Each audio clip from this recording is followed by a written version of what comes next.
Siapa sangka, politik dan dunia bisnis ternyata punya kesamaan. Keduanya butuh strategi, kecepatan berpikir, dan yang paling penting, kelicikan yang cerdik. Dan kalau kita bicara soal strategi politik yang fleksibel, ada satu istilah yang belakangan ini mencuat, politik kancil.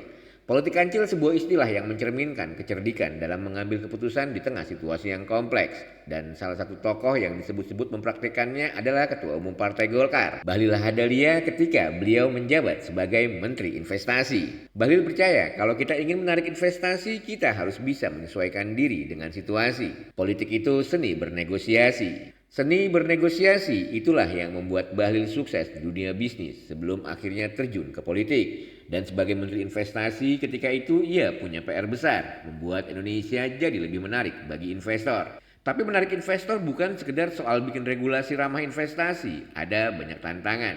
Salah satunya pandemi COVID-19 yang bikin banyak perusahaan goyah. Saat krisis melanda, Bahlil menyadari bahwa Indonesia butuh insentif dan kemudahan agar investor tidak kabur.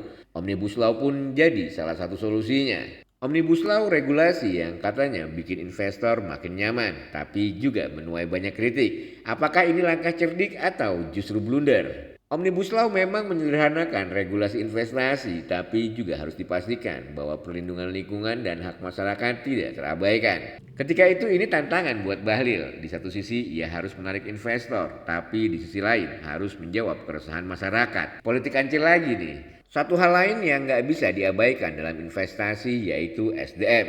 Karena apa gunanya modal besar kalau tenaga kerja kita nggak siap. Bahlil menyadari bahwa SDM berkualitas adalah kunci. Makanya peningkatan pelatihan tenaga kerja jadi salah satu fokus utamanya.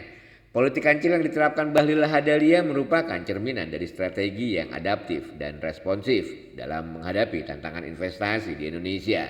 Melalui reformasi regulasi, pemanfaatan teknologi, pengembangan SDM, dan komunikasi yang baik diharapkan dapat menciptakan iklim investasi yang lebih baik.